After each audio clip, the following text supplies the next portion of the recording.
¿Me queda todavía? ¿Quieres? No, bueno, ahorita. ¿Ah? Bueno, pero aparte.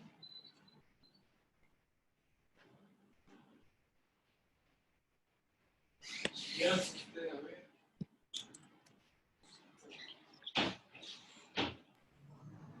Bueno, chicas, ¿qué les parece si vamos empezando? Ya hay 8 personas conectadas, entonces creo que podemos irnos presentando mientras llegan las otras personas que vayan a conectarse. Sí, César era uno. Bueno, Tanque. les doy entonces la bienvenida a este ciclo de conversatorios virtuales sobre emprendimiento creativo, oportunidades en tiempos de cambio. Es un espacio creado para dialogar con personas expertas y conocer sus perspectivas sobre industrias culturales y creativas en el nuevo panorama mundial y local. Yo soy Sara Álvarez García, soy egresada y docente investigadora de la Facultad de Comunicaciones de la Universidad de Antioquia y hoy voy a estar acompañándoles como moderadora. Este encuentro lo hemos llamado Mujeres protagonistas de la industria cultural y creativa. Este ciclo es una invitación de la Facultad de Comunicaciones y la Unidad de Innovación de la Universidad de Antioquia. Ambas dependencias se articularon para motivar un diálogo de saberes acerca del desarrollo de competencias y la generación de capacidades de innovación y emprendimiento que nos puede demandar o motivar el medio en la actualidad. Estos espacios, como ya sabemos todos, cuentan con inscripción previa a través de Zoom y cada semana se han estado compartiendo como diferentes temáticas alrededor del emprendimiento. Hoy conversaremos sobre asuntos puntuales como la representación femenina en el arte y la cultura, el papel de las mujeres en la industria cultural y creativa y sobre el hecho de ser mujer emprendedora en Colombia. Tenemos 3 invitadas que representan como 3 eslabones de la cadena del mercado cultural y creativo. Ellas son Ana María Muñoz desde la creación audiovisual, Carolina Valencia como intermediaria y Lina Pérez desde la parte de distribución. Voy a ampliar un poquito el perfil de cada una de ellas como para que tengamos un poco más de contexto y me gustaría que después de eso cada una pueda hablarme un poco como de la perspectiva de su proyecto de emprendimiento. Entonces, Ana María Muñoz es antropóloga, diplomada en guión, producción ejecutiva y estudiante de la maestría en cine documental de la UPB. Ha producido documentales, cortometrajes, videoclips y proyectos transmedia, Ha participado en múltiples mercados, laboratorios y festivales de cine nacionales e internacionales. Hace parte del grupo de investigación Cultura, Violencia y Territorio de la Universidad de Antioquia y ha trabajado en museografía y como consultora en cultura para el Parque Explora, el Claustro Confama y Museo Casa de la Memoria en Medellín. En la actualidad está terminando la película documental Cantos que inundan el río y es productora en la Corporación Pasolini. Carolina Valencia Castaño es magíster en multimedios por la Universidad Estatal de Campinas, en Brasil, no sé si estoy pronunciando bien, enfocada en el análisis de la imagen fotográfica en redes sociales y la relación con el cuerpo vestido femenino. Comunicadora de la Universidad de Antioquia, interesada por el trabajo con organizaciones e instituciones que se encuentran en el panorama cultural, artístico y creativo. Ha trabajado en lugares como el Ministerio de Cultura en Colombia, en el programa La Red de Escuelas de Música de la Alcaldía de Medellín y la Red de Museos de Antioquia de la Gobernación de Antioquia. Es co-creadora del proyecto Carmen, una plataforma colaborativa de divulgación, gestión y comercialización del trabajo hecho por mujeres en el panorama cultural, artístico y creativo. Lina Pérez Arenas es comunicadora y magíster en ciencia política con 14 años de experiencia en programación y distribución de contenidos audiovisuales. Trabajó como coordinadora de programación en Teleantioquia, consultora en adquisiciones para Caracol Internacional, Globosat y diferentes canales latinoamericanos con señales en US Hispanic. Ha sido asesora en la ANTV en diferentes proyectos de investigación de la audiencia colombiana y desde el año 2014 creó Emotion, una empresa colombiana de producción y distribución de contenidos. Es además docente e investigadora de Contracampo, un grupo de investigación, creación audiovisual de la Facultad de Comunicaciones de la Universidad de Antioquia. Entonces, bueno, la dinámica general es que vamos a hacer unas preguntas alrededor de unos temas específicos y dejamos al final unos 15 minuticos para que si los asistentes tienen preguntas, podamos puntualizar ahí. Entonces, bienvenidas. Ana, si quieres empieza tú y nos hablas un poquito de Pasolini, de tus proyectos, de tu enfoque. Bueno, gracias, Sara.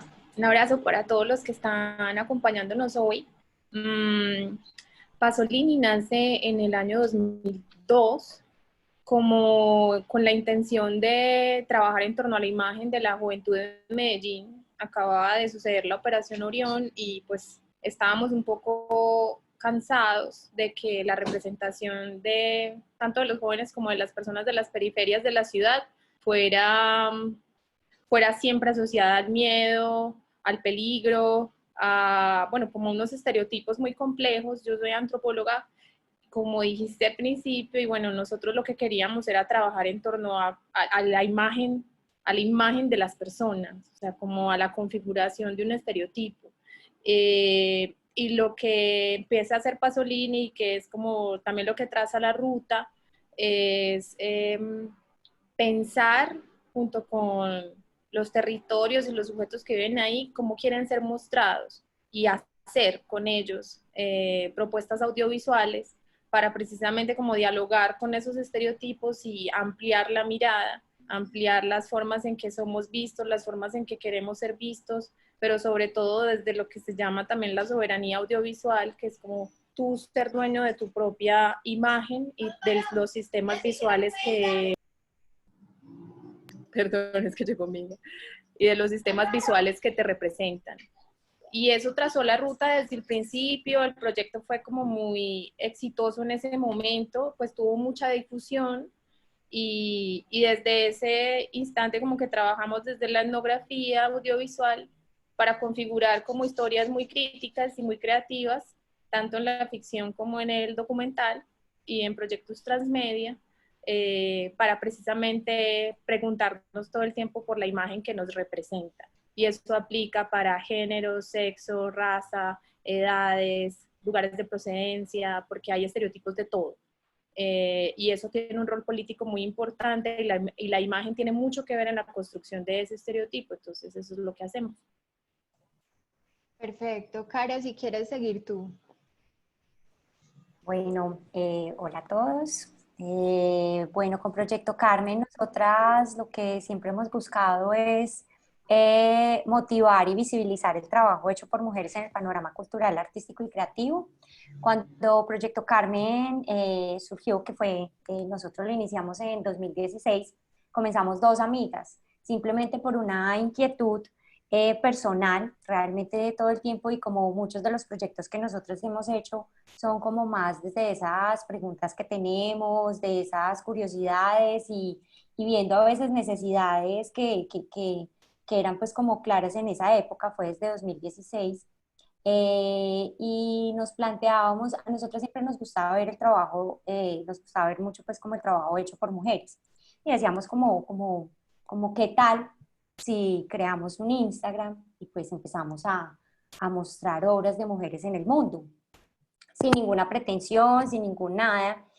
Y pasado el tiempo empezamos a ver que podíamos crear como otras líneas de nuestro trabajo, que podíamos salir pues como del Instagram y hacer presencia en espacios. Entonces ahí comenzamos a hablar sobre la exhibición, como la importancia de llevar el trabajo de algunas mujeres para presentarlo en algunos espacios. De ahí participamos en el FAIRE, creo que eso fue en el 2018, y llevamos el trabajo de, creo que era 9 mujeres, 8 mujeres. Entonces, ahí comenzamos a ver que no era solo llevarlo y venderlo, sino también contar las historias que estaban detrás de cada trabajo, contar quién era esa persona, quién era esa mujer que estaba, pues como y cuáles eran sus historias. De ahí como que cada vez iba surgiendo como otras inquietudes, como, bueno, listo, ya lo exhibimos, eh, queremos hacer una red colaborativa, porque una de las cosas importantes para nosotras era crear una red.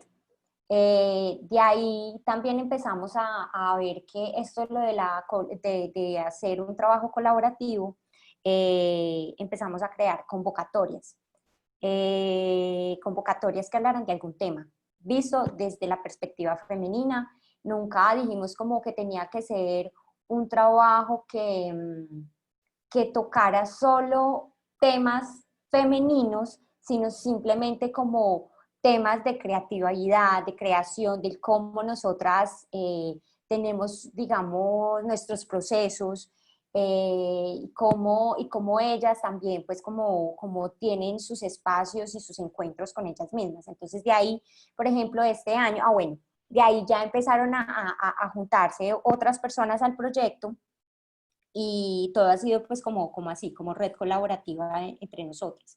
Y por ejemplo, este año, durante la pandemia, que yo me imagino que es algo que más tarde vamos a hablar, pero este año creamos una convocatoria, estamos dando respuesta, por si hay alguien de las que se inscribió, estamos dando respuestas, y es sobre hablar el confinamiento desde nosotras como mujeres, cómo nos ha tocado el confinamiento, cómo es que nuestros procesos creativos se han visto afectados o potencializados, qué es lo que estamos haciendo en este confinamiento, cuáles son nuestros sentires al respecto. Y es como esto lo que quiere hacer Proyecto Carmen. Proyecto Carmen busca simplemente poner pues como todas las herramientas y todas las preguntas, las curiosidades para saber del crear femenino. O sea, no es solamente pues como hablemos una perspectiva de género, no. O sea, nosotras queremos saber cómo es que nosotras tenemos nuestros procesos, y más o menos es como eso. Creo que con eso más o menos conté un poco de lo que estamos haciendo. Igual, más tarde iremos hablando más. Sí, ahorita ampliamos de cosas más puntuales en general. Lina, háblanos tú. Bueno, gracias por la invitación y un saludo a todos los que están conectados. Emotion es una productora audiovisual y es una distribuidora de contenidos.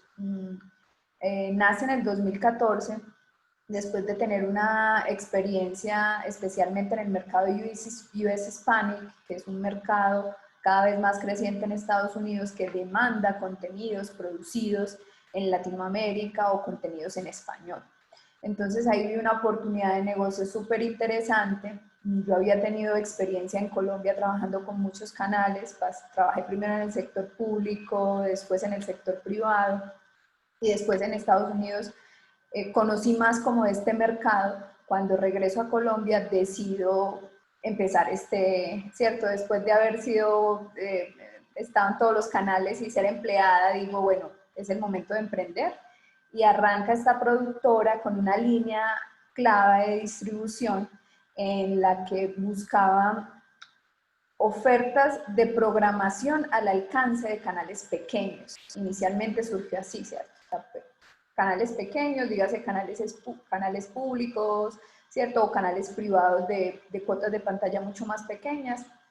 Arrancó así, pero en el 2015 tuvimos una gran experiencia con un primer SVOD, que es como un Netflix que nació del grupo Familia, que se llamaba el canal Familia Play. Bueno, todavía existe, pero digamos que cambió el perfil.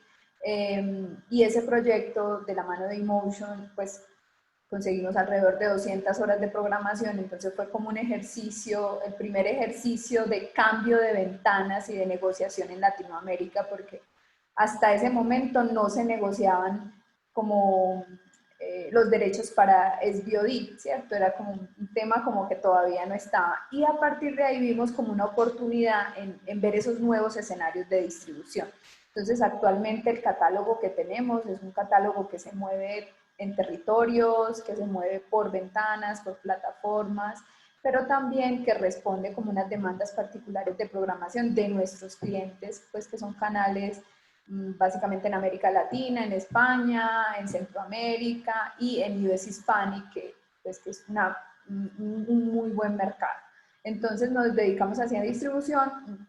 Con el tiempo empezamos a ver que ante la creciente especialización del cine colombiano, entonces creamos como una área de gestión de proyectos en la que ponemos a concursar como estos nuevos creadores por recursos de coproducción, también como para empezar a crear esos lazos con los futuros cineastas colombianos que quieren distribuir las películas. Entonces ha sido un ejercicio muy chévere porque hemos visto el crecimiento de algunos cineastas y también tenemos un catálogo de cine colombiano en el que hay directoras mujeres, productoras ejecutivas muy buenas y grandes títulos, y ese ha sido pues como el recorrido hasta ahora. Bueno, entonces yo quisiera que empecemos esta conversación. Les voy a compartir pantalla para que veamos una frase que a mí me parece súper inspiradora para empezar a hablar sobre todo esto.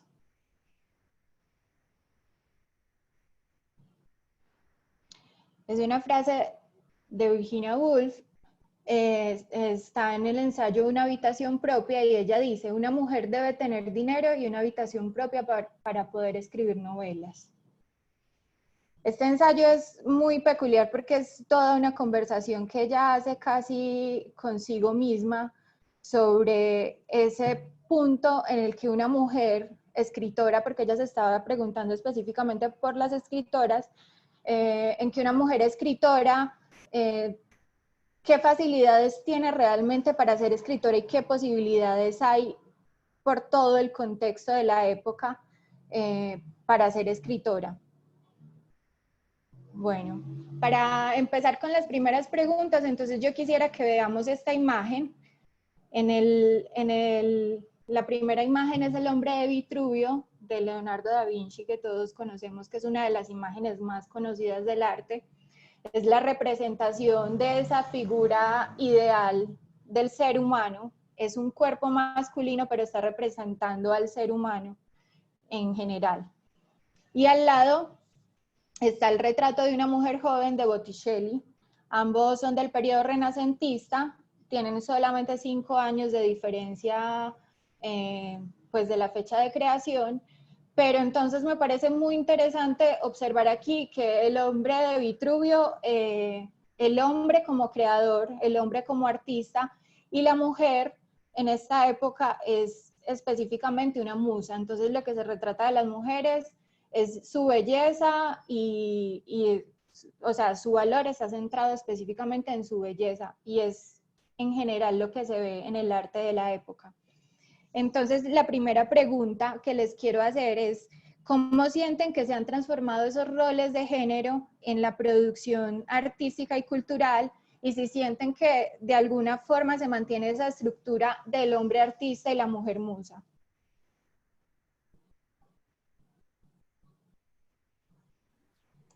Entonces, bueno, vas a hablar, Ana, dale.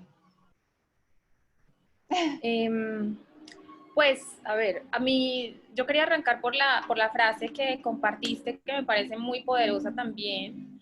Creo que Virginia está señalando 3 temas que me parecen fundamentales para hacer desde la creación, que es el tiempo, o sea, tener tiempo para crear, tener un espacio para hacerlo, y tener dinero para poder darse el lujo de tener el tiempo y el espacio para hacerlo.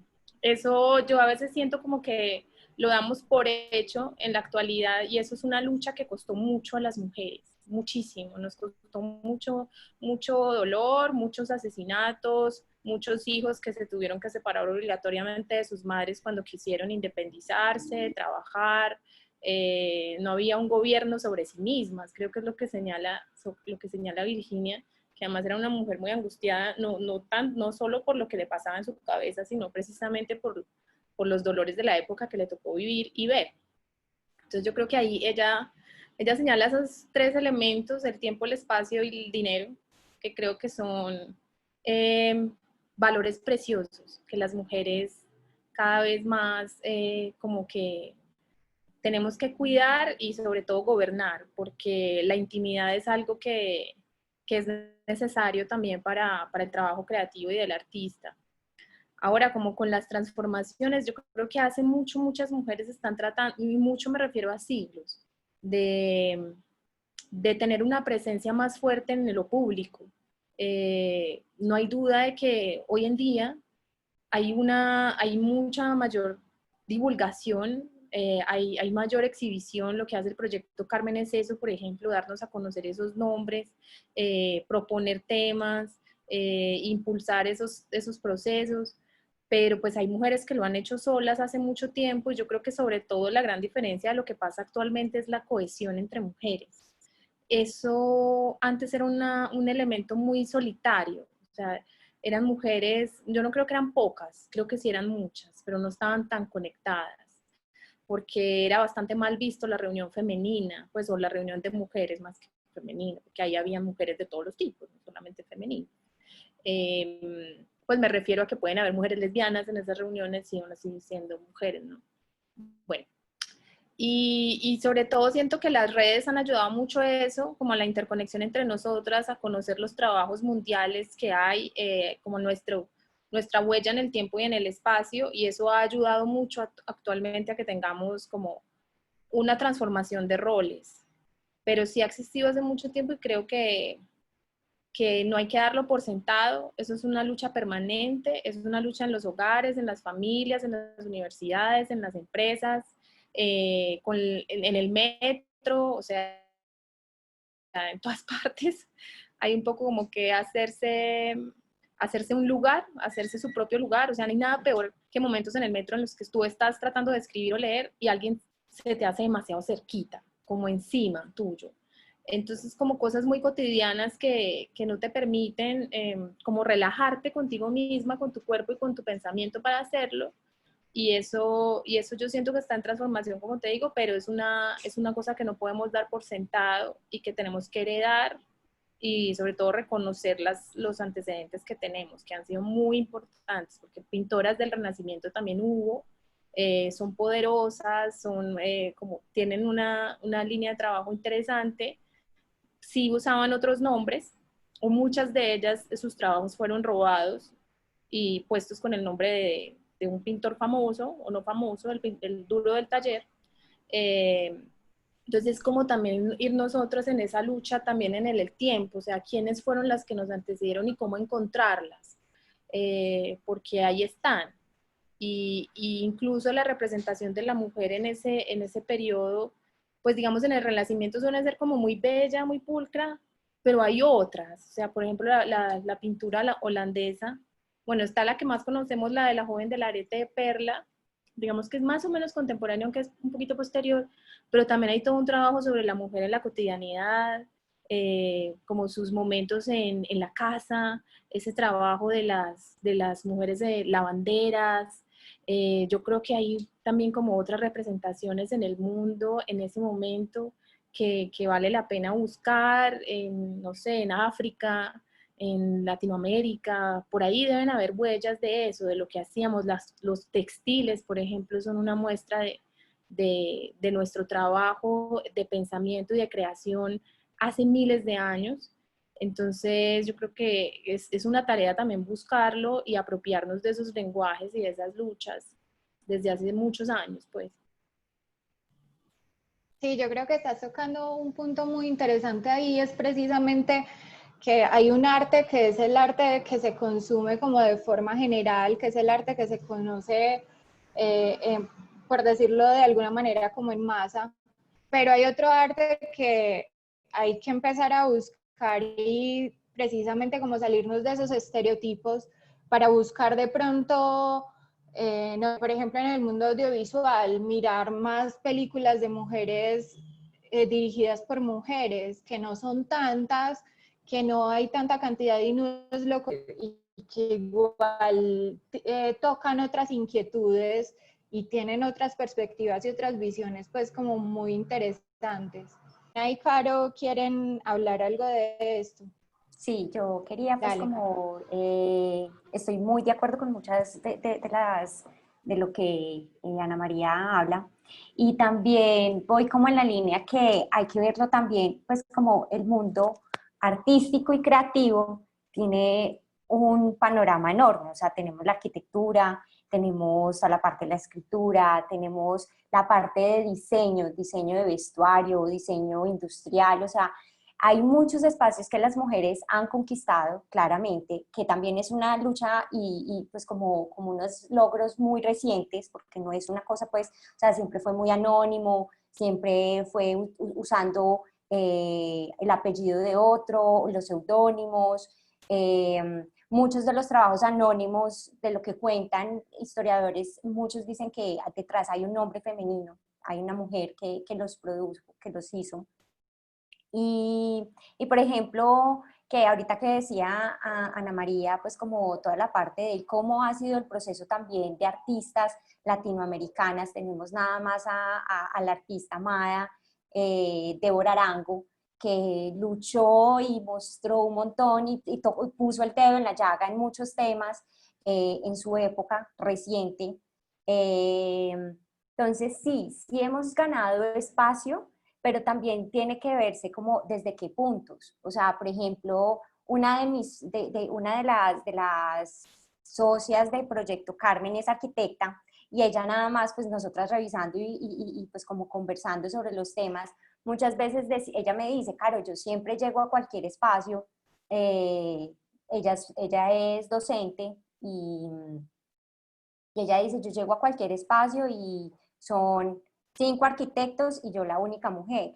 Eh, en diseño de vestuario muchas veces pues sí se ven muchas mujeres y también digamos lo que uno ve como en cuanto a ferias, o sea que casi siempre tú ves el cartel de exponentes o pues sea feria del libro, sea cualquier tipo de espacio creativo, muchas veces son más los nombres masculinos y que ahorita pues muchas mujeres estamos como, venga, pero es que hay un trabajo y no es una cuestión de vamos a hacer una feria de solo mujeres porque es que las mujeres no tienen visibilidad. O sea, digamos, por ejemplo, una de las cosas que nosotras sí hablamos y es, no es solamente por ser mujer vamos a mostrar el trabajo, sino porque es que hay una calidad detrás de sus trabajos y es igual de competente que el trabajo con los hombres. Por ejemplo, yo estoy muy de acuerdo en la línea de ver películas producidas o realizadas o dirigidas por mujeres, consumir arte femenino, pero también estoy de acuerdo que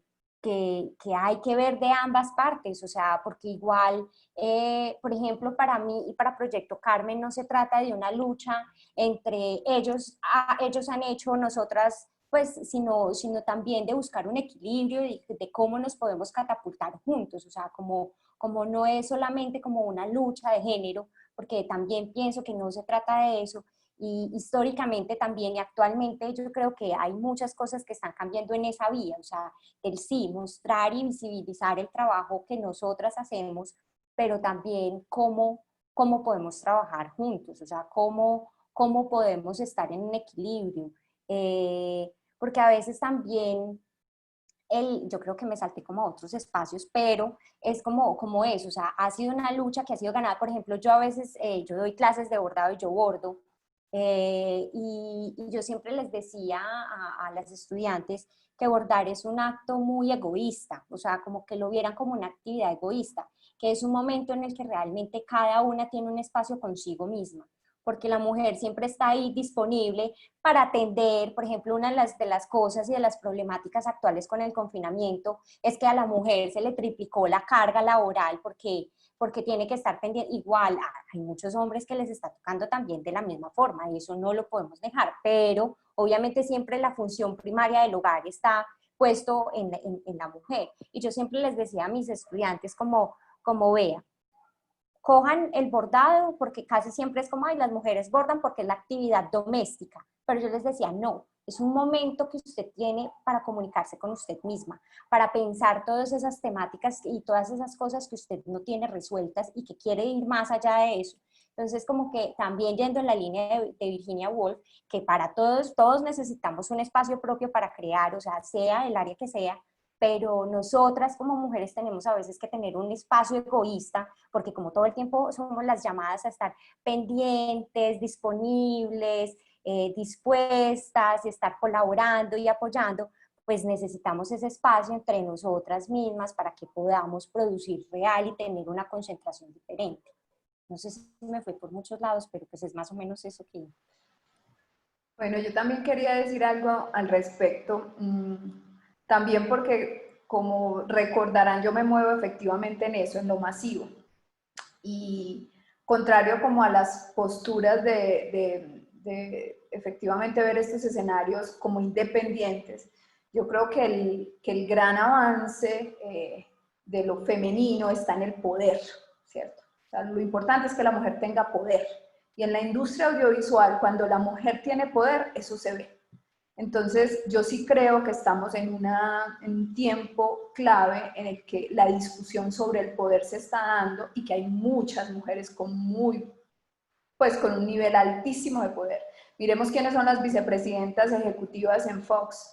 Son mayoría mujeres, o sea, quién es Camila Misas. Miremos las últimas directoras de cine, Laura, Catalina, hablemos de Ana Sofía Osorio, hablemos de las mejores productoras ejecutivas que ha tenido Colombia, hablemos también de productoras solo enfocadas en hablar y tocar temas femeninos, como la de Reese Witherspoon, que era, no sé si la recuerdan, la de Legally Blondie, que tiene Hello Sunshine, que produjo Gone Girl, que es una película, un blockbuster y un bestseller. O sea, compró los derechos de una mujer que escribió como la primera historia en la que el personaje protagónico es una mujer totalmente compleja. Incluso Reese Witherspoon utiliza una metáfora muy particular para justificar por qué su productora de cine es de un carácter femenino totalmente, y es que decía, todos los guiones que a mí me entregaban eran unos guiones donde yo preguntaba a todos los hombres, ¿pero qué debo hacer? Ella tiene una TED Talk como muy famosa donde habla de eso, y ella decía, no, yo necesito hacer una productora donde sucedan cosas reales. ¿Y cuáles son las cosas reales? Que todos acuden a una mujer para que les diga qué hacer.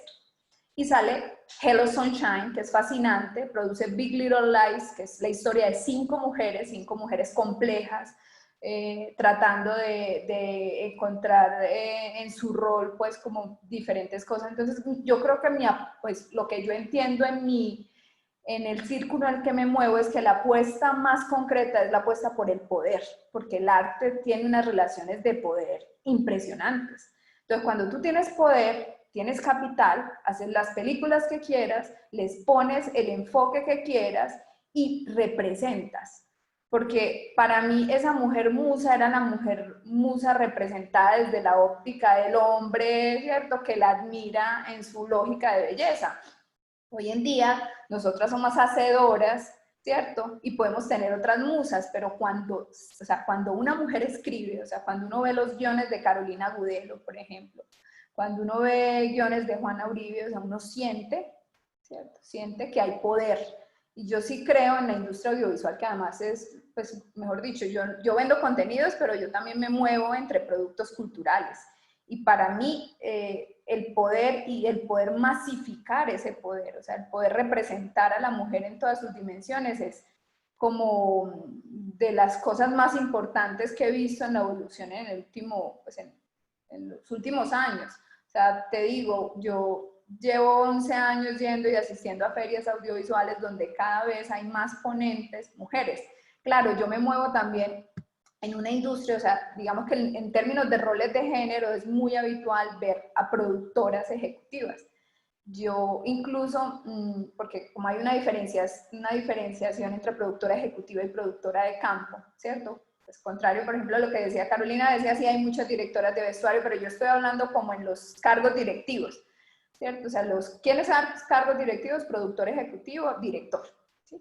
Y cada vez hay más productoras ejecutivas, cada vez las vicepresidentas de contenido son mujeres, que también responde a, pues, a un nivel de profesionalización, pero yo creo que principalmente es la representación, que es lo que al final uno al final quiere, y es que así como somos muchas, ¿cierto? También nos veamos, ¿no? Entonces, que cuando uno va a una feria, efectivamente ve algo correspondiente y relacionado como se comporta la población, pues si somos mayoría, como que en la feria del libro pues va a haber solo 7 panelistas hombres, pues no hay una sola mujer que haya escrito, pues, empezando que aquí las hay todas, pues, porque hay unas mujeres muy, muy importantes. Entonces, yo sí creo que hay un avance, pues, significativo, ¿cierto?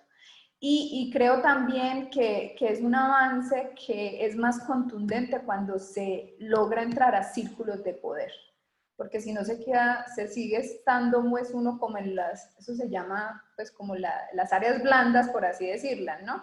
Entonces, a mí me gusta mucho seguir estos temas de poder de las mujeres, que en el cine prácticamente es un movimiento. O sea, tú ves y las mujeres, lo que decía Ana María, creo que era la agrupación, ¿no? La diferencia es que ellas están conectadas. O sea, a mí me parece que la industria audiovisual tiene una conexión muy, muy fuerte de poderes femeninos que apalancan a otros poderes femeninos. Y ahí está la clave, porque pues si yo hago una película, si yo cambio, si mi directora de casting es mujer, miren una cosa tan sencilla. Hay unos estudios que muestran cómo en Hollywood o en cualquier producción audiovisual tú necesitas una pareja. O sea, no sé, cuando Mel Gibson hizo Corazón Valiente con su protagonista, le llevaba como 20 años, pero los dos eran pareja y tenían supuestamente la misma edad. Y es porque la mujer normalmente tiene menos años en su carrera artística como actriz, porque siempre, o sea, es más fácil como envejecerla, por así decirlo, que, o sea, juegan con unos rangos de tiempo muy cortos, mientras que el hombre no, el hombre es ganan hasta los 50, hasta los 60, hasta los 70, sigue siendo churro. Cuando tú pones en una posición de poder a una mujer que va a ser directora de casting, ahí es donde cambian las cosas. Entonces yo creo que las mujeres también se están profesionalizando cada día más y también son conscientes de esos pequeños cambios que hacen que apalanquen a otras que están detrás.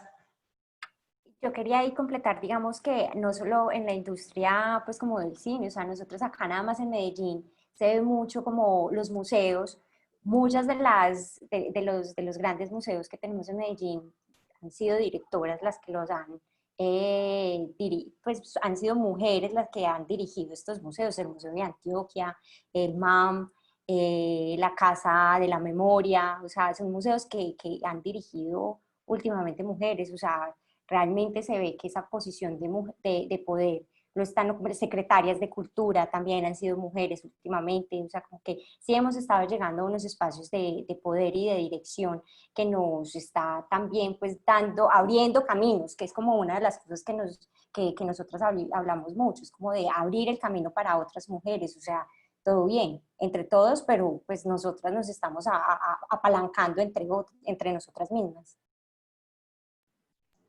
Yo quería también Sí, complementar algo, Sara, disculpa. dime, dale. No, y es que yo siento que también la presencia de muchas mujeres en cargos administrativos, bueno, eso no siempre asegura que haya apalancamiento de género o de diversidad sexual, porque pues las mujeres hacemos parte de un sistema, de un modelo de pensamiento, pues que es el patriarcado, ¿no? Y desprenderse de eso es muy complejo, y pues tenemos, por ejemplo, una vicepresidenta absolutamente patriarcal, ¿no? Eso es muy claro, o sea, estar en el poder con el nombre de una mujer no siempre implica transformar la estructura de poder que la subalterniza a nosotras y a otras personas. Sin embargo, estar en el poder también sí puede ayudarnos, o sea, si la persona que llega con un pensamiento mucho más, digamos, reflexivo, de vanguardia y de transformación, porque por ser mujer no por eso automáticamente tenemos como este discurso, estas ideas en la cabeza y en la acción. Yo creo que ahí hay que revisar, porque yo creo que también muchas mujeres lo que estamos precisamente queriendo hacer es replantear las formas de poder sobre las cuales se ha gobernado el mundo en los diferentes sectores, incluso el modelo económico mismo. Yo creo que el pensamiento feminista más contemporáneo, o más que más contemporáneo, más de interseccionado con la raza o con las procedencias, el pensamiento feminista afro, por ejemplo, hace mucho dijo, este modelo tiene que cambiar radicalmente porque nos vamos a extinguir por culpa de él, porque el patriarcado es la base del modelo capitalista, y el modelo capitalista es un modelo que se basa en la explotación de los recursos, y en los recursos están los recursos humanos. Entonces es como que también hay como muchas discusiones sobre el poder mismo. Lo digo es porque Lira lo ponía ahí, creo que ese es un elemento clave para pensar el papel de la mujer actualmente. No, incluso te quería complementar porque digamos que son diferentes vertientes pues como de análisis, ¿cierto? Está el capitalismo es el sistema y el patriarcado y tenemos que pues como, ¿cierto? Darle la vuelta. Pero yo soy partidaria también de esa, digamos, incidencia paulatina que se va haciendo, porque todos los cambios sociales se dieron así. Si tú ves la representación LGTBI, o sea, el primer gay que no fue una loca en la televisión fue en 1998, en una serie que fue Will and Grace, que fue cuando tú viste a un gay, o sea, a un homosexual con poder, y el homosexual era el arquitecto, era el del bufete de abogados más exitoso de San Francisco. Cuando tú le otorgas poder, pues eso fue una transición pues que viene, o sea, es dinastía en los 80s, mostró a un hombre homosexual así pues como con, en el capítulo final, como intuimos que es homosexual, pero creo que todos esos, como estamos hablando de productos culturales masivos tan fuertes, creo que cuando lo logras, así sea un guiño, es un avance que a veces cuando estamos como tan centrados en que ese sistema es así, no nos deja y no nos permite, creo que mejor dicho, no logramos dimensionar en realidad los pasos agigantados que hemos dado.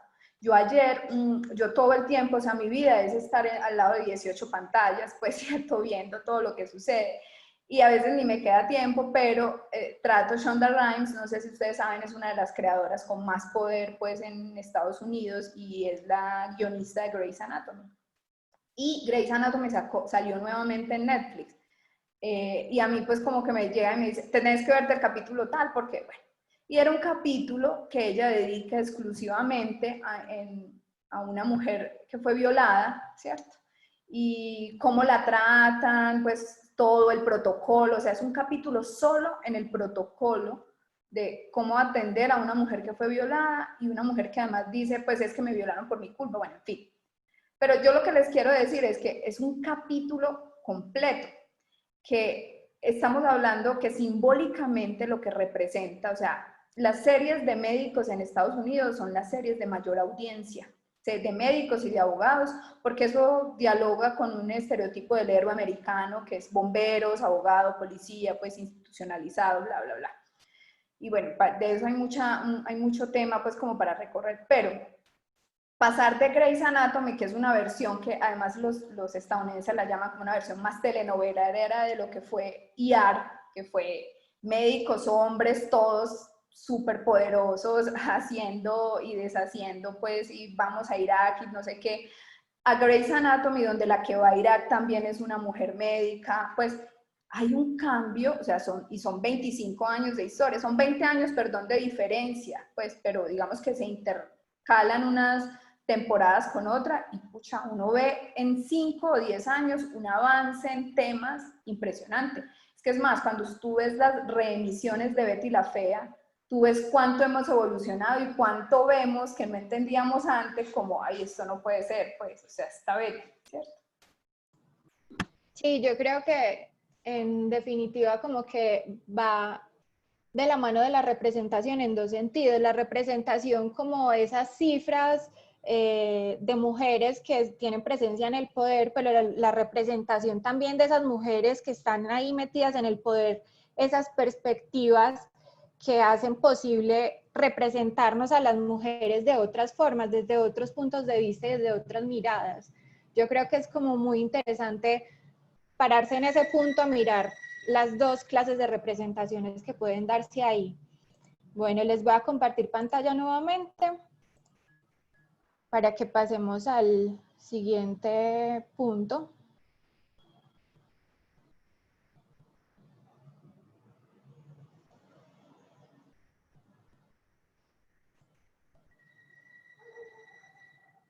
Aquí, precisamente hablando de representación, el papel de las mujeres. Entonces tenemos aquí un 7% que son las mujeres en dirección cinematográfica de todo el mundo y un 20% la cantidad de mujeres que están en la parte de escritura de guiones en todo el mundo.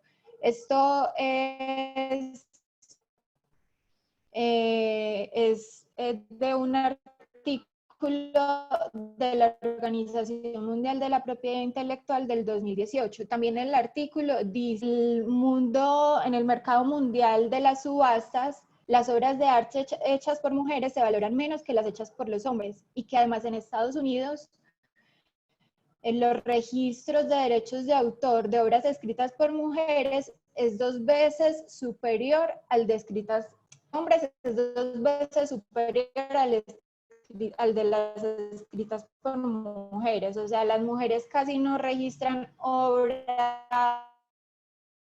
Interesante ahí, Carolina, que nos puedas decir desde tu perspectiva con todo ese trabajo de proyecto, el arte hecho por los hombres que el hecho por mujeres, y si todavía se conserva un poco, pues, por ejemplo, lo que pasa con la escritora de Harry Potter. Nunca ella se presentó con su nombre completo, sino que utilizó su apellido y es algo muy actual.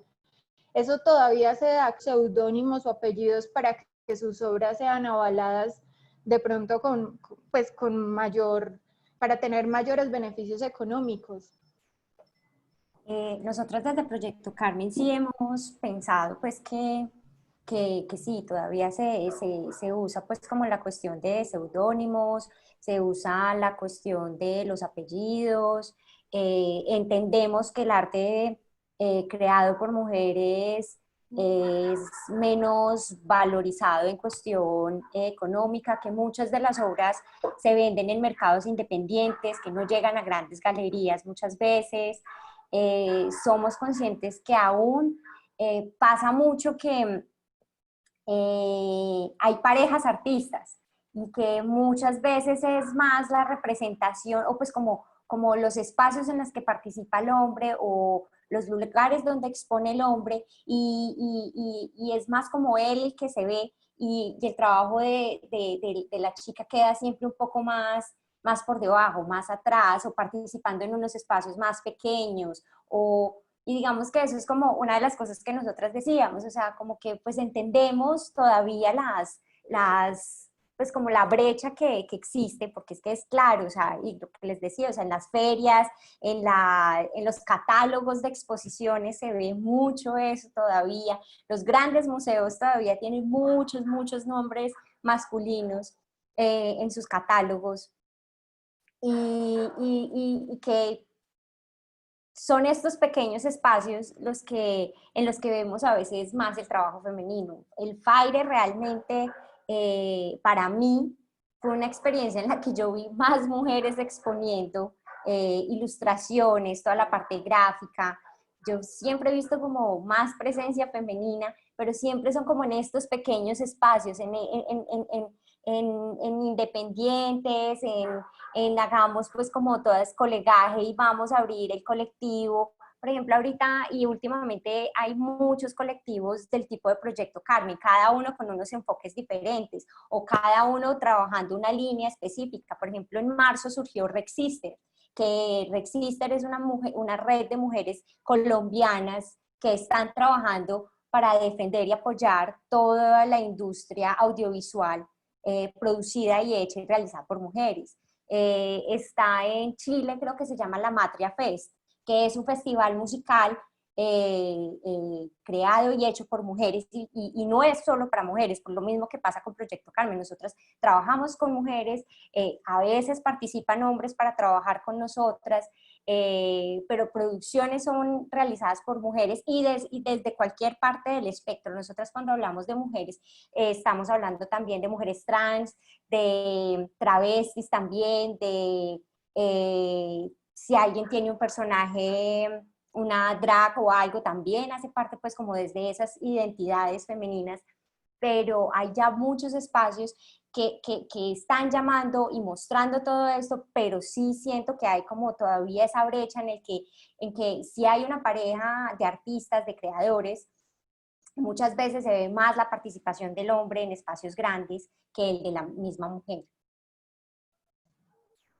Lina, y para preguntarte a ti, ese balance, que era un poco lo que nos hablabas ahorita, ese balance como entre los hombres y las mujeres que hacen presencia en el ámbito cultural en general, ¿cuál es la experiencia en lo que te has movido? O sea, ¿ves un balance realmente o también ves una desproporción como lo que nos cuenta un poquito Carolina? No, yo creo que sí, la desproporción, pues digamos que por eso la lucha feminista no para, pues cierto, o sea, la desproporción es obvia en todo, o sea, el tema de paridad de género es una discusión pues súper vigente en todos los escenarios. Mejor dicho, lleve eso a directores de fotografía. Las directoras de fotografía mujeres son contadas con los dedos de una mano, pues cierto. Y así muchos otros, o sea, yo digo, cargos también de poder donde no hay paridad, pero ya esas, pues digamos que ese es el ideal, pero yo creo que estamos lejos, pero eso no me desanima. Pero sí, totalmente de acuerdo, o sea, la disparidad es tenaz, o sea, y yo les digo, vea, en muchos canales en los que, o sea, yo en 10 años he visto cosas que digo, son pasos gigantes, pero faltan demasiado pasos gigantes, porque te voy a poner un ejemplo, uno de los canales que asesoraba en Centroamérica tenía un tema en el que en un canal de televisión ganaba más el director financiero hombre que la directora de programación mujer. Pues sabiendo que el core business de un canal es la programación, o sea que si, digamos que si en términos salariales la que tenía que ganar más era ella, y ella duró como 15 años para poder lograr una nivelación salarial. Pero cada vez cuando entro más a filigranas de canales, encuentro menos esos casos. O sea, eso pasó hace ya 12 años y no me he topado con un caso similar. Entonces, porque es que hasta hace poco, ¿cierto? El hecho de que, y mira que también son roles de género, ¿no? Entonces, el financiero, pues por ser hombre, pero también por ser finanzas. Entonces también hay una cosa, pues como adicional, porque si ustedes ven ahorita la Junta, miren, analiza la Junta Ejecutiva de Bancolombia, pues cierto, o mira las grandes empresas dirigidas por mujeres, las presidentas, y también hay un poder ahí significativo, pero no quiere decir que haya paridad. O sea, para la paridad falta mucho, solo que yo creo mucho en el poder de la representación. O sea, cuando tú ves que hay una mujer dirigiendo, ¿qué? Proimágenes, pues Claudia Triana, ¿cuánto lleva ya en Proimágenes? Entonces yo creo que en ese esquema de representación, pues uno puede ver también como referente, ¿cierto? O como inspiración, por así decirlo, o sea, inspiración pues como en que las mujeres tengan poder. Yo hablo mucho del poder porque en realidad yo también estoy en un lado mucho más competitivo, pues como con un enfoque mucho más económico, o sea, mi empresa es utilidad económica, ¿cierto? Digamos que en el emprendimiento cultural y creativo es la industria audiovisual la más tiburón, por así decirlo, ¿cierto? La más mainstream, la que se mueve con las masas, la que... Entonces también es como La una publicidad, óptica ¿no? muy ¿Cómo? Y la publicidad también. Sí, es más, claro, sí, o sea, la publicidad, todo, pues, o sea, uno ahí está con el capitalismo, pues, vea, ¡tum! Vivimos de él, pues, ¿cierto? Vivimos de él y en la cúspide, pero yo creo que ese discurso del poder es el que te permite, o sea, muchas cosas paralelas, ¿cierto? O sea, desde, por ejemplo, ahorita cuando ven todos estos colectivos, ¿cierto? Pero tú ves, lamentablemente, incluso por eso a mí, si ven como mi formación que es toda loca, pues porque maestría en ciencias políticas, pero es esa fascinación por el poder, porque es solo desde la política donde se dan verdaderos cambios. O sea, uno puede llevar 20 años de procesos comunitarios sufriendo ahí, padeciéndole, y sí, le cambias la vida a un par y varios le salvas la vida del barrio y todo, y es un trabajo valiosísimo, pero llega el que tiene el poder, ¡pum!, dice esto se hace así, tan, lo cambia, una posición de poder que cambia la estructura de cosas y uno dice, pucha, entonces, pues motivar también a que las mujeres tengan mucho poder y ojalá, porque también lo que decía Ana María es verdad, no garantiza que una mujer con poder piense en arrastrar a otras mujeres, pues, y el ejemplo de la vicepresidenta es claro, y habrá muchos otros. No sé si ustedes recuerdan, porque a mí también el tema de la maternidad me mueve mucho, porque yo tengo 2 hijos, entonces no sé si recuerdan a la presidenta de Yahoo, cuando sale después, bien, la maternity leave, pues la licencia de maternidad en Estados Unidos son como 8 días, y esta señora sale regia después de un parto a decir a los 2 días, maravilloso, es que si ven, las mujeres no necesitamos, o sea, somos igual de fuertes a los hombres, o sea, estamos aquí ya. Y uno era, por Dios, o sea, esta mujer acaba en una declaración con 100 años de feminismo y uno es como, pues, ¿qué hacemos? Pues claro, porque hay de todo hay, pues, ¿cierto? Entonces, sí, la paridad, yo creo que eso es lo que anhelamos, pues, o sea, y es un tema de justicia, pues, representación. ¿Cuántos somos? ¿Cuánto hay? Se supone que en términos de oportunidades deberíamos estar representados en la proporción de los que somos. Yo trato de valentonar mucho a las directoras de fotografía o a las directoras mujeres, porque a veces son como, no, las mujeres pues productoras de campo o productoras ejecutivas y no, pues no cojo la dirección de fotografía porque esto es un cuento de hombres. No, yo creo que eso ya, pues que eso es lo que hay que trabajar obviamente. Que una mujer no crea que hay un cargo destinado en una industria en particular solo por el hecho de ser mujer, sino que el que le dé la gana de hacerlo, que se prepare para ello. Sí, sabes, Sara, yo Bueno, siento que hay, es que quería agregar una cosa muy chiquita y es como dale. hay gestos y procesos que no se nos pueden olvidar hacer y que hacen que nuestro trabajo quede asentado. O sea, cuando tú muestras las cifras del dato, de los registros en guiones, a mí pues se me hace como muy triste porque yo sé de la cantidad de guionistas que hay, la cantidad de cosas que tienen. Entonces, como invitarlas a todos en general, pero sobre todo a las mujeres que hagan el registro de los guiones, que si empiezan un proceso de producción con alguien, hagan un contrato, o sea, como que respeten y cuiden su trabajo, porque de verdad no es coincidencia cuando te lo roban. O sea, a mí muchas veces me han sacado así de proyectos y yo dije, hey, pero si llevo un año aquí, nunca firmé el contrato porque era muy boba en esa época, pero eso no es coincidencia, eso es un proceso histórico y muy bien estructurado en el que a ti si no tienes cosas firmadas, si no tienes como cosas muy asentadas oficialmente, de manera, o sea, tú te sorprendes lo que puede pasar, y más en la industria creativa, que es el mundo de las ideas, que a veces son como tan volátiles, entonces como que hay que asentarlas, hay que cuidarlas, todo eso vale y vale mucho cada hora que tú le dediques a un proyecto, entonces como que cuídense en eso, o sea, hagan los registros de sus guiones, así estén en versión 1, porque la obra creativa es una obra muy susceptible de corrupción, no, de engaños, de cosas de esas. Entonces, sí es muy clave como estar más dentro de la dinámica que la legislación nos ha ofrecido para que nosotras estemos protegidas en los campos de la creación, y también para que sumemos números, porque yo sé que hay un subregistro alto en todos estos temas, y finalmente uno como productora, por ejemplo, a veces busca guiones, ¿no? Y busca, yo a veces en los mercados busco nombres de mujeres, literal, pero si no te inscribes, si no, yo no te veo en la lista, pues no te puedo como llamar, escribir, entonces es como entrar un poco en esa dinámica. No todo el mundo le gusta y está bien, pero ahí está también puesta para que de alguna manera nosotros nos aprovechemos de esas herramientas para cuidar el trabajo creativo y administrativo del mundo de las industrias culturales. Sí. Ana dijo algo de las guionistas. En el mercado audiovisual hay unas guionistas que son, les llaman las guionistas noche, guionistas vampiros. O sea, normalmente son estas guionistas que no tienen nombre, ¿cierto? Porque pues o sea, los guionistas no escriben pues los 177 capítulos de Betty la Fea, ¿no? Pagan a otros guionistas que están ahí trabajando 24 horas detrás porque mañana tenemos que hacer el rodaje de ese capítulo.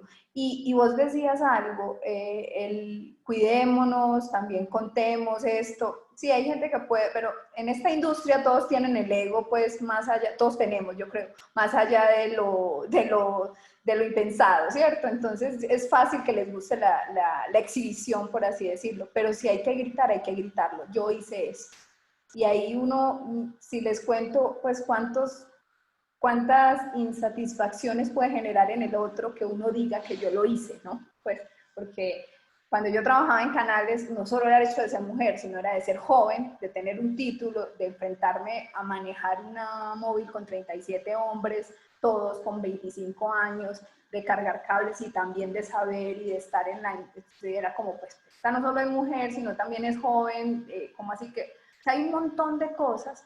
Entonces yo creo que el hacer parejas también de mujeres, pues que te refuerce, o sea, no buscar el peor ejercicio que uno puede hacer, porque así, y aquí hay mucha corrupción, me busco este aliado porque tiene nombre, pero es un hombre que no, pues, que no entiende o que después me va a robar la idea, porque pues, pasa, ¿no? Así como puede pasar a la inversa, pero yo creo que es más habitual de las mujeres, que siempre necesitan en ciertos gremios un hombre que los respalde. Entonces uno tiene que gritar más fuerte y decir lo que ha hecho, pues que sea el momento pues como de gritar, que no importa que si le digan a uno, no, pero es que eso lo hice yo. O sea, yo tengo esta trayectoria. O sea, cuando te digan, ay, no, pero es que ¿cómo así que ustedes están buscando que las inviten solo por ser mujeres? O sea, mira mi hoja de vida, pues en ese panel yo tengo que estar, pues no solo por el hecho de ser mujer, pues, sino porque llevo cuántos años Que era haciendo lo que hago. lo que yo ahorita les decía, o sea, no es solamente que nos inviten por el hecho de, ay, es que tenemos que hacer grupos de mujeres y vamos a llamar solo mujeres. Y también digamos algo que tú estás diciendo, Lina, que lo estabas hablando desde tu experiencia como mujer joven, todo.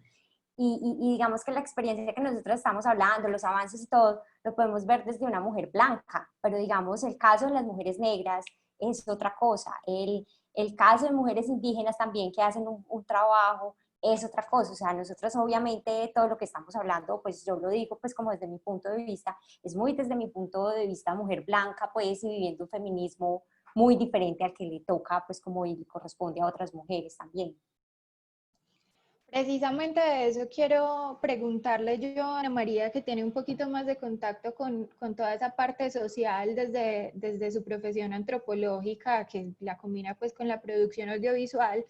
Y es que una de las cosas que leí precisamente es que muchos de esos productos artísticos hechos por mujeres son productos que están más valorados como en el mundo de lo artesanal. Entonces son como productos artísticos más tradicionales y los de los hombres muchas veces están más en eso que tiene que ver pues como con lo masivo. Entonces, como desde tu experiencia, ¿cómo has visto que se visibiliza esos otros saberes artísticos y culturales que de pronto no son de un consumo como tan masivo, por decirlo de alguna manera? Sí, o sea, yo creo que allí es como muy clave para mí es también desde el feminismo que pues, nos ha enseñado como a no pensar todo desde las dualidades, como lo artesanal versus lo hipertécnico, sino como que hay muchas zonas grises que llaman también desde otras teorías, como lugares de interseccionalidad de ambas corrientes. No todo lo que hacen las mujeres es artesanal, y no solo en el universo de la producción comunitaria o artesanal hay mujeres, pues también hay muchos Claro. hombres generando eso, y en el otro lado pasa igual, o sea, ya Lina nos ha dado un montón de línea con eso.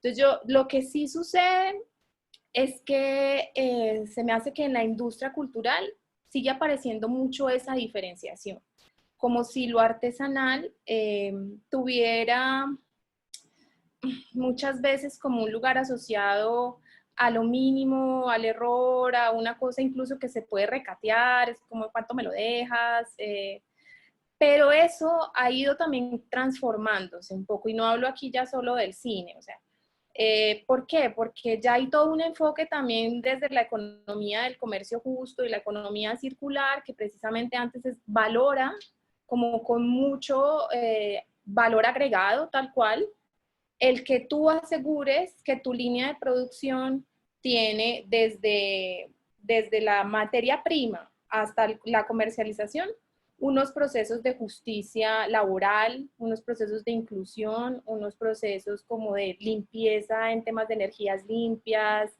de no usar mucha agua, por decir, hay muchas artesanas hoy en día de la yerbatería, no hoy en día, o sea, las mujeres tenemos ese conocimiento hace miles de años, pero si tú cada vez vas viendo esa industria creciente, toda la industria de productos de belleza, que ya no están como en el broadcast, si se quiere decir, en el lenguaje de las comunicaciones, sino que están es como en procesos pequeños y ya te viene el jabón en barra, te lo mandan con una dedicatoria especial, y todo eso vale incluso, o está teniendo un valor agregado muy fuerte. Entonces creo que se están también como transformando esas concepciones de que lo artesanal era malo, o pues te iba a venir, no sé, un pedazo de paja dentro del producto, pero ya es como sí, te va a venir. ¿Por qué? Porque lo hicimos de otra manera, y eso cuesta, eso es valioso, eso te da a ti un indicador de otras cosas. Es como lo que dicen en estos días, un evento de arepas, que era como tener una arepa con huella digital antes es muy bueno, o sea, es como te aseguran otras cosas ahí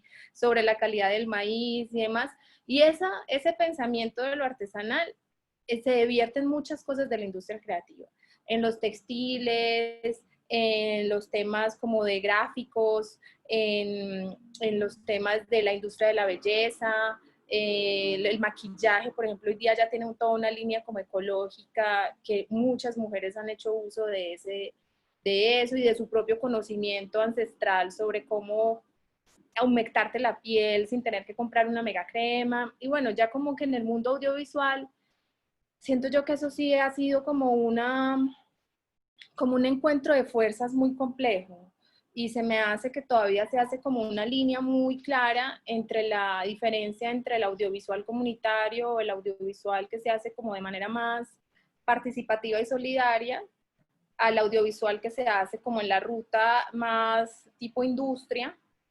Y eso a mí me parece que es una discusión muy rica, es una discusión profunda, pero yo que siempre encuentro, o sea, para nosotros cuando empezamos como con la línea de trabajo de audiovisual comunitario, que ya no la tenemos tanto porque no estamos como trabajando tanto con comunidad en este momento, pero nosotros siempre que íbamos asegurando era como calidad estética, técnica y como del producto. Nosotros siempre nos interesó mucho la dramaturgia y la técnica con la que lo hacíamos, pero nuestra base era la historia. O sea, si esta historia, a mí no me interesa hacer una historia igual a como me enseñó Caracol que se debía contar una historia. Perdón por la cuña horrible ahí.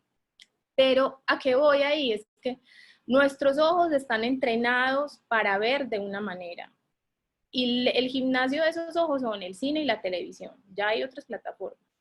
Y a nosotros nos han enseñado a ver las historias de una manera, y hay unas historias que se salen de esa manera, y ahí mismo como que la gente cambia de canal porque es otra cosa, aburrida o no sé qué. Y cambiar esos chips es todo un proceso, y es un proceso que cuestiona el poder mismo de las formas de representar una situación histórica o lo que sea. Entonces, eso es como una lucha muy fuerte, que tienen que ver como con que en serio nos han enseñado y nos han acostumbrado a unas formas de ver. Y el cine de estos tipos, el cine de periferia, comunitario, que eso existe hace muchos años. O sea, eso en Brasil fue muy fuerte, el cine marginal, bueno, hay como todo un proceso alrededor de este tipo de cosas.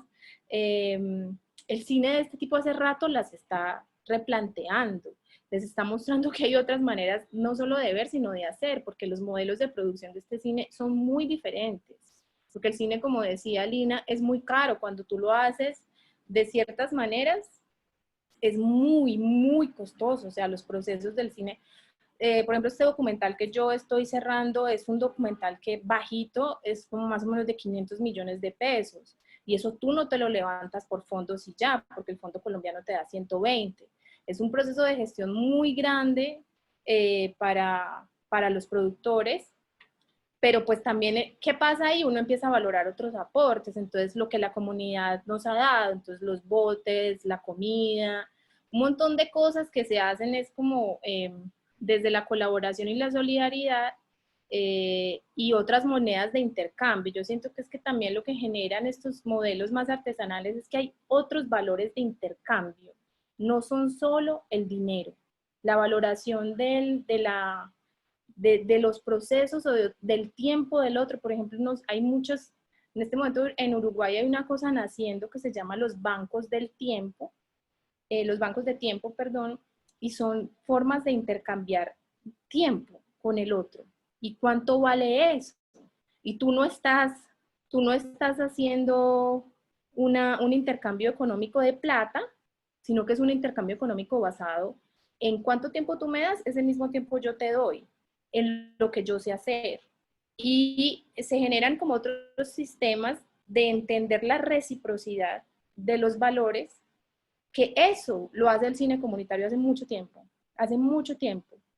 Entender qué es lo que el otro me da y yo no le tengo que pagar, pero yo sí le pago, pues no le tengo que pagar con plata, le pago de otra manera, con mi valor de intercambio, con mi moneda de cambio, que no es un cheque, no es plata, es otra cosa, es otro servicio, ¿sí? Entonces, yo creo que ambos mundos tienen mucho que aprender, mucho en formas de crecimiento, y sobre todo para una industria como la colombiana, que es una industria en la que muchos hacen con buen dinero, pero otros hacen sin nada. Entonces ahí hay como un desequilibrio. Y yo siento que antes hay que encontrar caminos de encuentro para que ese binarismo de pensamiento no se dé tanto, porque definitivamente la producción comunitaria está totalmente excluida de los espacios de exhibición, que son el gran pico de botella de Colombia en el cine es la exhibición. O sea, aquí se produce demasiado y se ve muy poco. Entonces hay como que ir cambiando eso, porque para uno, si para los grandes es difícil exhibir, ahora para los más pequeños es un enredo poner tu película en una pantalla de cine. Perdón, me llevé mucho tiempo. No, está muy bien. Bueno, les voy a compartir nuevamente la pantalla para ir finalizando. Si las personas asistentes quieren hacernos alguna pregunta, pues es momento como de que las vayan dejando ahí para que ya estemos pues como en los momentos finales.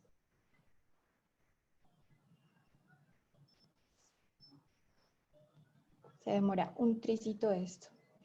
Ahí sí.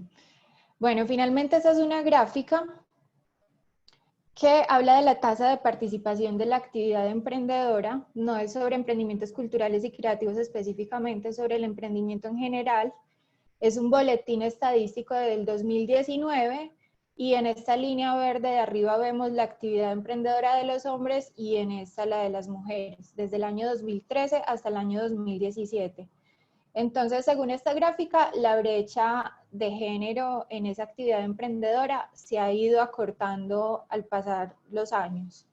Entonces, yo quisiera preguntarles a partir de esto, ¿qué transformaciones creen ustedes que se necesitan para potenciar y visibilizar el trabajo creativo de las mujeres? Yo quiero hablar un poco sobre esa gráfica, y es que también uno tiene que empezar primero, pues claramente lo que tú dices, el dato que no es precisamente solo de creatividad y cultura, pues y arte, Eh, el emprendimiento como tal, ahorita se está llamando emprendimiento a lo que a veces se ve y es como el rebusque también. O sea, yo creo que esas gráficas también cambian porque cualquiera que haga un producto nuevo y que venda desde la casa o lo que sea, ya es considerado un emprendimiento.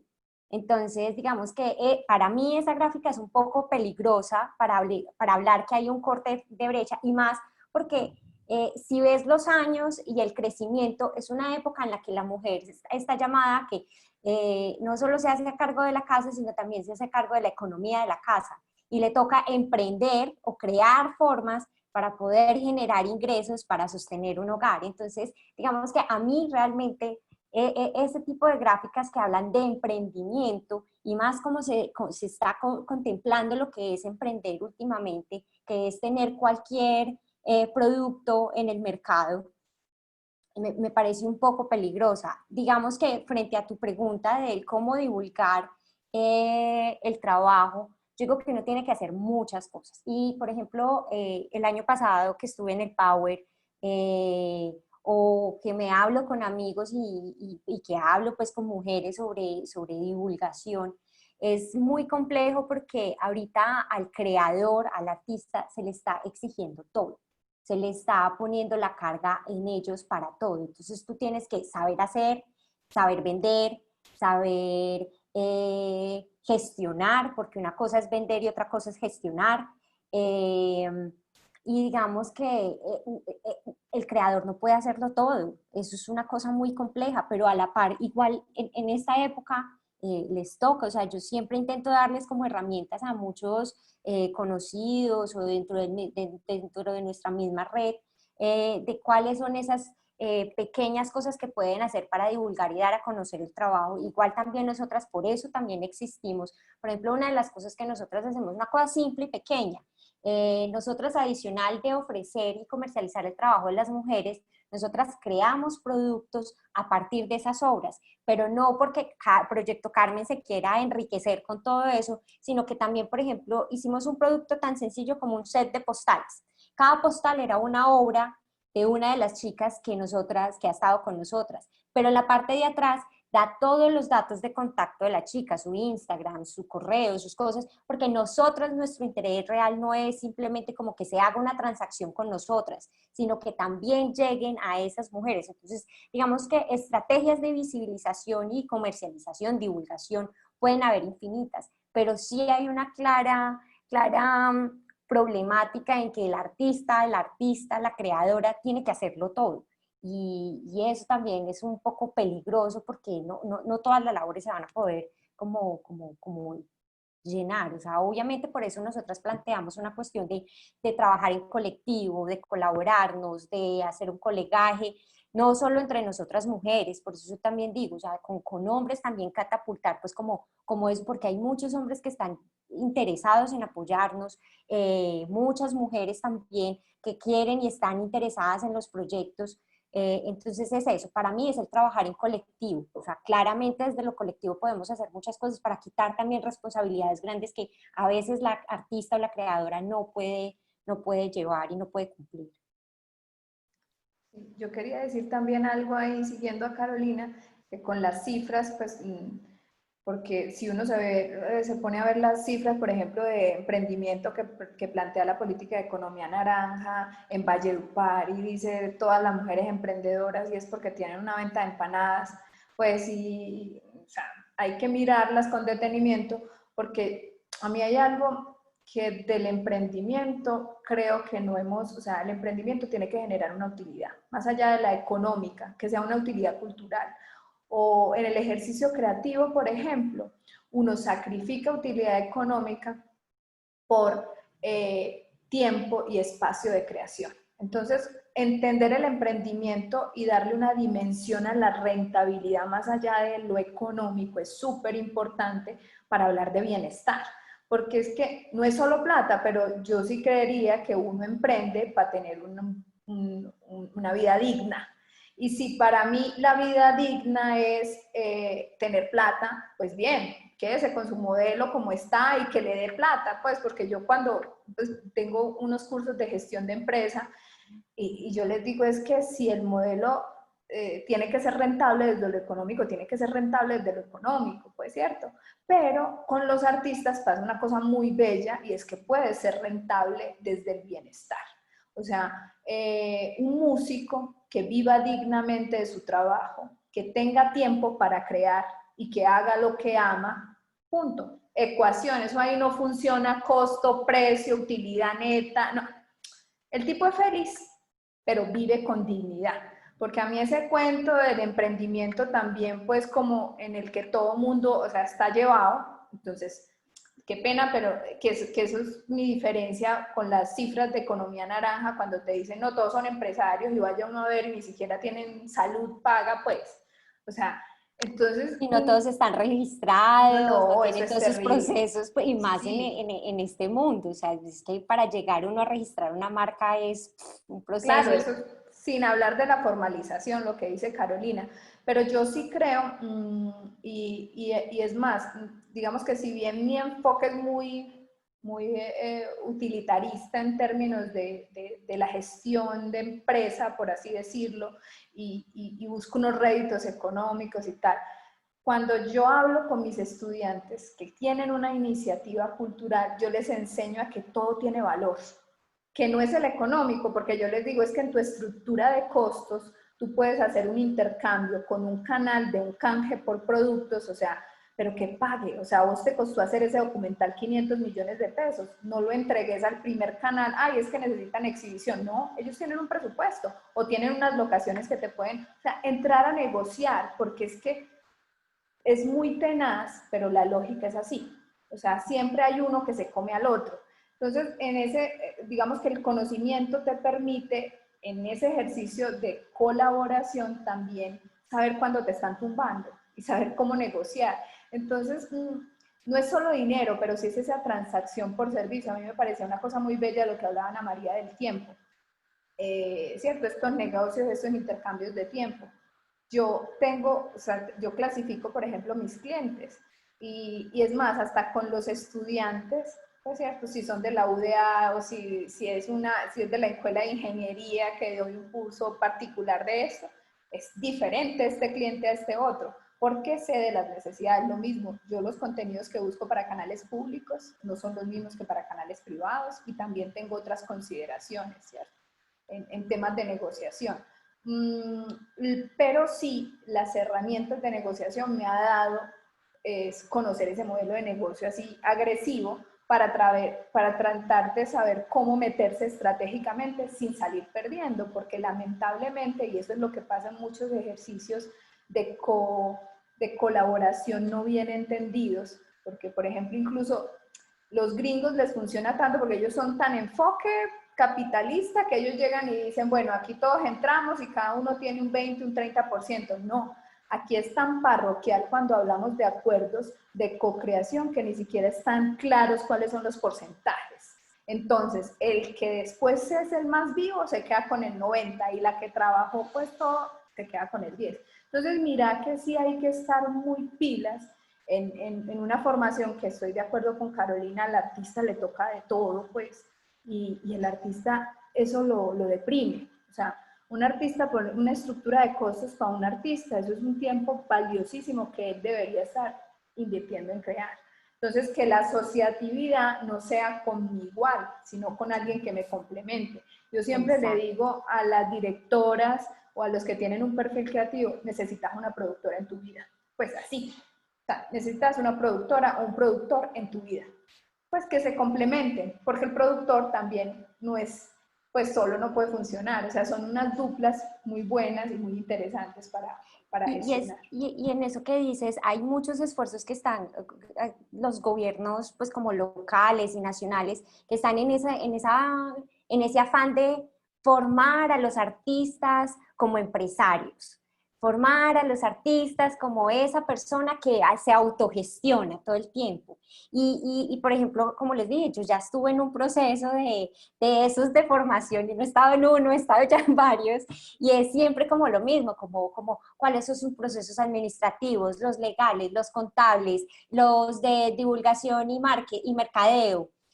Todos esos procesos para una sola persona, y no hablan precisamente de eso, de cómo hacer una asociatividad entre esas personas que te complementan. O sea, siempre es como, no, es que yo artista me puedo juntar con este artista y vamos a crear una obra juntos, listo. Asociatividad estratégica, porque se juntan siempre los 5 guionistas.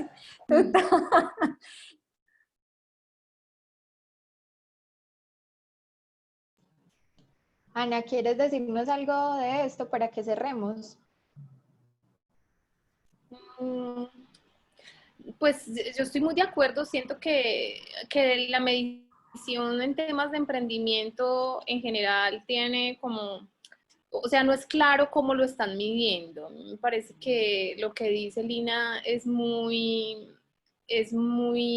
o sea, sucede mucho, que como que crece tal vez el indicador tanto de emprendedores como de presencia de mujeres en esos procesos, pero emprender es sumamente difícil y es algo que te cuesta mucho, o sea, te cuesta mucho tiempo en tu casa, de tu familia. Yo, por ejemplo, soy emprendedora y me encanta porque, como decía Lina, soy libre, hago lo que amo, lo amo y por eso le dedico tanto tiempo, pero me acuesto sumamente agotada, tengo como 4 roles, o sea, soy mamá, ahorita en la pandemia pues toca como que, entonces vieron, mi hija viene y me habla todo el tiempo y yo no le puedo escuchar, mientras tanto yo sé que tiene sed y que me debería levantar a darle un vaso de agua.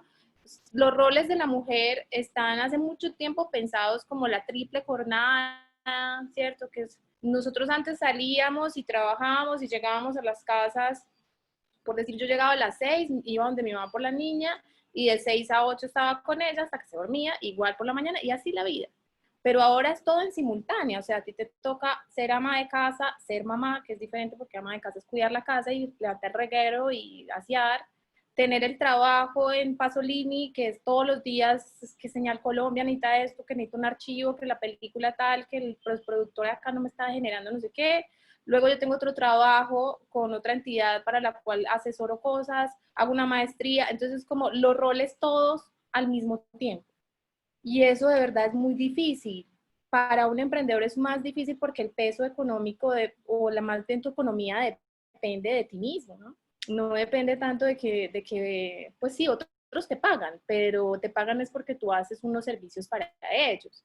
Entonces, yo sí siento que puede ser que esas cifras sumen, crezcan, pero nos está costando mucho, o sea, cuesta mucho, porque lo que decía también Carolina es muy cierto, o sea, la salud a veces uno siente que no estamos bien cubiertos, que hay personas en el rodaje, yo sé que hay personas en el rodaje a veces que no tienen su salud cubierta y por eso me toca comprar una póliza aparte y cosas así, o sea, eso pasa con mucha gente que para la cual es muy duro, de verdad, como tener una industria como esas, entonces puede que crezcan las cifras, pero a costa de unos modelos también de emprendimiento que siento que exigen demasiado y apoyan muy poco, porque en general a las medianas y pequeñas empresas en Colombia les da muy duro emprender y más como con la competencia que nos están generando, o sea, mientras sigan trayendo tantos productos internacionales que valen 3 pesos, y nosotros tenemos que competir acá con nuestra leche, con nuestro arroz, con nuestro quesito, mientras están trayendo cosas de otras partes, porque es que ya esta leche están trayendo, o sea, es como, y la están trayendo 3 veces más barata. Y así pasa también con los elementos culturales, los de productos de la industria creativa, pasa con la ropa, pasa con, a veces incluso para uno como productor es más barato hacer, Afuera. no sé, el diseño de créditos afuera que hacerlo aquí. No, y Yo también estoy acá, haciendo postproducción en Argentina, por ejemplo, ahora, que el dólar está súper devaluado. Pero esa no y es la idea. ¿Sí me Y las entiendes? leyes, y las leyes como están con gobierno, que las leyes para el extranjero venir a hacer rodaje acá son bien más, pues tiene Incentivos, unos incentivos más altos que los mismos nacionales. total. A nosotros no nos generan esos incentivos. Entonces es como, yo siento que a veces toda esta política de emprendimiento incluso conduce a las malas prácticas de contratación, a decir mentiras, a que tú digas, sí, yo tengo tanto flujo de caja y para poder llegarle a participar en una convocatoria pública y que tú tienes que demostrar que tienes no sé cuánto en tu cuenta y te toca hacer un montón de vainas para poder demostrar que tienes eso en la cuenta y no lo tienes. O sea, hay mucha gente de verdad que no lo tiene. Entonces, yo creo que hay una gran distancia, pero siento que de todas maneras, para mí, pensar en economía creativa es un avance, porque yo sí estoy muy de acuerdo con Lina. Esto es una cosa que nos tiene que dar para vivir. No tenemos que ser multimillonarios, pero sí tenemos que tener una vida, digamos, suficiente, o sea, porque nosotros trabajamos mucho desde la creación, trabajamos muy duro y lo hacemos con mucha conciencia ética, conceptual, social, y eso cuesta un dinero y siento que también es un tema de formación de la gente que consume cultura.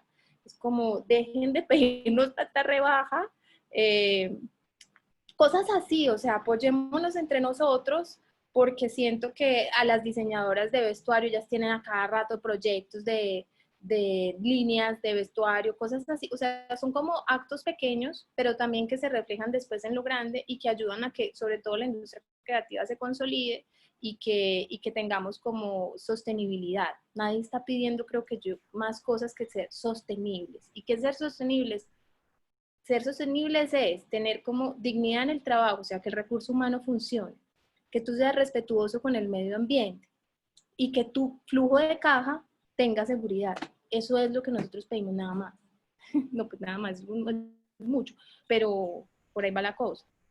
Ana, te están haciendo una pregunta por acá. Dice Yo Carlos le quería decir una Muñoz. cosita a Ana antes, Dale. Y yo Sara, que también quería mencionó, decir otra cosita chiquita. es que mencionó algo Háganle. importante de lo de, sí, que no es que para que seamos multimillonarios, pero, ahí hago la salvedad, también entender que esta industria, a fin de cuentas, no está salvando pues a todos los pobres de África. O sea, el show business, después de la industria de las armas, es la más poderosa y la que más plata tiene. Entonces, que también le perdamos el miedo a cobrar en la industria que estamos, ¿cierto? Y eso es una pelea que uno tiene que dar, porque yo, por ejemplo, cuando negocio con US Hispanic, o sea, que es en dólares, que estoy en Colombia, me importa 3 pesos.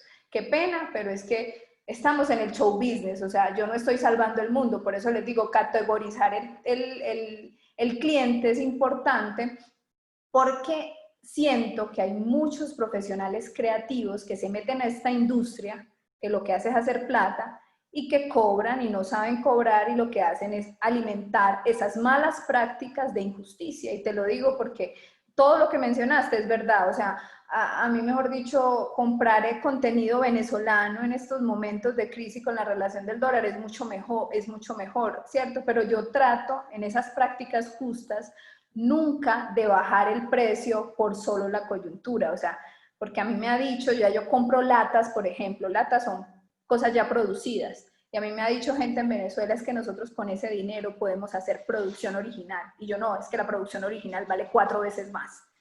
Pues, cierto, o sea, porque en el momento en que yo compre esa lata, baje el precio, quiebro el mercado para absolutamente todos. Entonces, es una conciencia muy dura también porque parte de los contextos, porque a vos literalmente, o sea, no sé, si yo tengo un presupuesto de $1000 por un capítulo de una telenovela X, hay telenovelas venezolanas producidas del 2018 que me dicen, dámelo, te lo doy en $50, págamelo en Estados Unidos, no en Bolívar. Y uno resistirse porque uno dice, con esto lleno 10 para arriba, pero no, o sea, la decisión que tomes puede estar afectando todo el mercado. Y eso es el valor del trabajo. O sea, cuando un director de fotografía dice, sí, es que yo voy y hago eso por 100,000 pesos, porque es la jornada como un asistente. O sea, son muchas cosas que es muy difícil porque uno no sabe, cada quien tiene unas particularidades para tomar una decisión de esas, pero que nos está haciendo daño. Bueno, Lo que perdón, yo quería decir era también, hay dos cositas pequeñas. La primera es con lo que Lina dice, ella habla del show business, que precisamente por eso digo que hay que hacer un trabajo muy juicioso de revisar esas cifras que siempre dan sobre emprendimiento cultural creativo, sobre la economía naranja, porque es que una cosa es decir como este sector o la cuarta revolución industrial genera tantos y tantos y tantos datos y cifras. Y cuando tú empiezas a hacer un análisis más pequeñito, o sea, por ejemplo, ella habla desde toda la parte de cine y de producción, pues como en esta área, los datos son muy distintos. O sea, los datos en cuestión de ingresos, de producción, de costos, de una cadena que se respeta, son muy diferentes. O sea, en producción artística, digamos, danza es otro universo completo. Y eso es una de las cosas peligrosas que siempre se ve como en estos informes, que muchas veces hablan de lo general, y quien catapulta estas cifras es muchas veces el show business, y cuando tú vas y empiezas a ver con lupa como cada sector, cada pedacito que tiene el gran sector cultural y creativo, las cosas son muy diferentes. Y la otra parte que quería hablar era como lo que estaba hablando Ana María sobre la cuestión del emprender. Hay una cosa muy peligrosa y es que yo siento que muchas cosas que nos están diciendo hoy en día y que se ven en las formaciones de colegios, o sea, nada más me pasa con mi hermanita que una de sus materias es emprendimiento. Y ella me dice es que a todos nos quieren enseñar a emprender y se les enseña como si fuera lo más fácil del universo, emprender, es que todos vamos a ser grandes emprendedores y tu vida va a ser porque tienes una independencia laboral, tú manejas tu tiempo, o sea, idealizar el mundo del emprendimiento también es una cosa súper peligrosa porque nos está poniendo a todos primero como una ansiedad de todos tenemos que emprender porque ya ser empleados no está bien, o sea, es ser, digamos, subordinados o trabajar para una empresa, una organización o algo está mal. Yo, por ejemplo, a mí me toca, porque todavía Proyecto Carmen es un proyecto muy pequeño, a mí me toca trabajar para otras personas. En estos momentos trabajo para la Comisión de la Verdad y trabajo a veces para hacer consultorías y a mí me toca todo el tiempo estar como atendiendo acá el frente de y también atender Proyecto Carmen. Y emprender no es fácil y eso es una cosa que sí necesitamos como enseñarle y mostrarle a la gente. O sea, como es un mundo ideal, claro, eres autónomo, pero ¿qué cuesta esa autonomía también? O sea, ¿qué es lo real con eso? Y ya espero no extenderme más. Bueno, y yo siento que también en esa parte de emprender, en esa idealización que estás mencionando, Caro, es muy teso porque se le quita también mucha responsabilidad al gobierno y a las políticas públicas que pueden transformar un montón de cosas. Entonces yo creo que también es pensarnos un poquito las cosas desde ahí, eso que mencionas de ir como con lupa a cada una de esas cosas y pensar que no solamente el bienestar en el momento de emprender depende directamente de quien emprende, sino que también hay unas políticas públicas que tienen que empezar a garantizar un montón de cosas que están definitivamente un poco desenfocadas.